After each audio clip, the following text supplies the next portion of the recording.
Reactions reactions reaction, chemistry is all about chemical reaction, but sir उसी reaction को याद करने में बड़ी प्रॉब्लम आ रही है सर, याद तो हो ही नहीं रहा है। अगर ऑनेस्टली स्पीकिंग करें तो वो याद तो हो ही नहीं रहा है। तो सर कोई ट्रिक दे दो सर, कोई निमोनिक सर, जिससे बेड़ा पार हो जा हमारा इस टॉपिक में। तो हेलो बच्चों, स्वागत है आप सबका कंटेंट लर्निंग इस बेहतरीन प्लेटफॉर्म पे। मैं हूं एस एस, आपका केमिस्ट्री मेंटर, और आज हम चालू करने जा रहे हैं how to run chemical reaction. तो देखो बच्चों, अगर सही सही बोला जाए तो कोई ट्रिक, कोई निमोनिक केमिकल रिएक्शन को याद करने के लिए होती ही नहीं है। जबरदस्ती बनाना चाहे तो भाई 100 बना लें, लेकिन ऐसा कुछ होता नहीं है। क्यों नहीं होता है?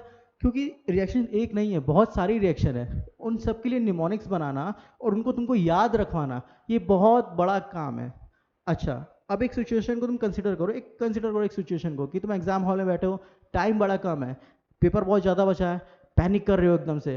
तो कभी कभी होता है ना कि आता हुआ भी चीज़ भूल जाता है। तो उस सिचुएशन में तुम सोचो, क्या हो सकता है ऐसा कि तुमको निमोनिक याद करने में दिक्कत आ जाए, या उस शब्द को निमोनिक ही ना याद हो? हाँ सर, चांसेस तो इसके बहुत ज़्यादा है। तो उसी प्रकार बेटा, इसीलिए बोला जाता है केमिकल रिएक्शन को याद रखने के लिए कि कोई निमोनिक्स होता ही नहीं है, कोई निमोनिक्स बनाते ही नहीं है। तो सर क्या करें सर? अब सर बता तो दिए आपकी कोई निमोनिक्स नहीं है, तो कोई सॉल्यूशन भी बता दीजिए सर।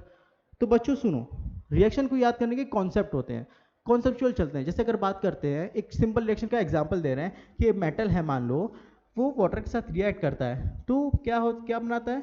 मेटल का हाइड्रोक्साइड बनाता है, यही बनाता है ना। मेटल वाटर के साथ रिएक्ट करके मेटल का हाइड्रोक्साइड बनाता है और हाइड्रोजन गैस रिलीज होता है। क्लियर है? ऐसा ही कुछ होता है।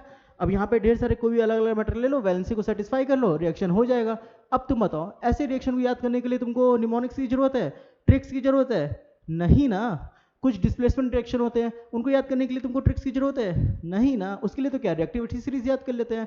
तो वो ट्रिक्स रिएक्टिव सीरीज के लिए दे सकते हैं, पीरियोडिक टेबल के लिए दे सकते हैं, लेकिन इसके लिए फालतू होगा तुम्हारे लिए। क्लियर है? तो इसका एक ही सॉल्यूशन है, कॉन्सेप्ट याद रखो।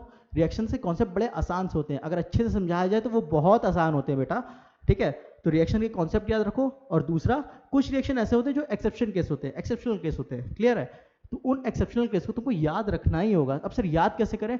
लिख लिख के बेटा, लिख लिख के याद करो। उसका सिर्फ एक ही रास्ता है कि हम लिख लिख के याद करें।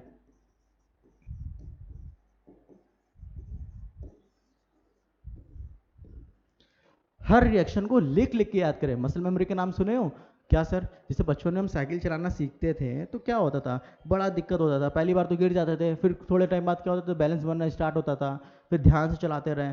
लेकिन अब क्या होता है, अब साइकिल चलाने के लिए तुम लोग को सोचना पड़ता है, अब तो बैठो बस सर से निकल जाते हो। ठीक उसी प्रकार अगर हम लिख लिख के पढ़ते हैं तो हमारा मसल मेमोरी जनरेट होता है। हम दिमाग से सोचे ना, लेकिन रिएक्शन वो लिखा जाता है। एक्सेप्शनल केस वाली बात कर रहे हैं। क्लियर है? तो वो सब रिएक्शन के लिए तुम एक्सेप्शनल केस को कंसिडर कर सकते हो। उसके लिए तुमको लिख लिख कर प्रोसेस करना ही पड़ेगा, लिख लिख कर याद करना ही पड़ेगा। उसका वही प्रोसेस है बेटा। अगर तुम निमोनिक्स के चक्कर में फंसते तो बुरी तरह से फंस जाओगे, एग्जाम के लिए तुम्हारे अच्छा नहीं पड़ेगा वो। क्लियर है? तो एक्सेप्शनल केस को क्या करोगे तुम लोग, लिख लिख के याद करोगे। और बहुत सारे रिएक्शन के तो कॉन्सेप्ट भी होते हैं, जैसे कि तुमको दिखाएं, इसका हो गया डिस्प्लेसमेंट रिएक्शन का हो गया, डिकम्पोजिशन रिएक्शन का हो गया। क्लियर है? तो आशा करता हूँ कि आपको ये बात मेरी बहुत अच्छे से समझ में आई होगी। वीडियो अच्छी लगी तो वीडियो को लाइक करें, चैनल को सब्सक्राइब करें। मैं मिलता हूँ नेक्स्ट वीडियो में, तब तक के लिए बाय बाय।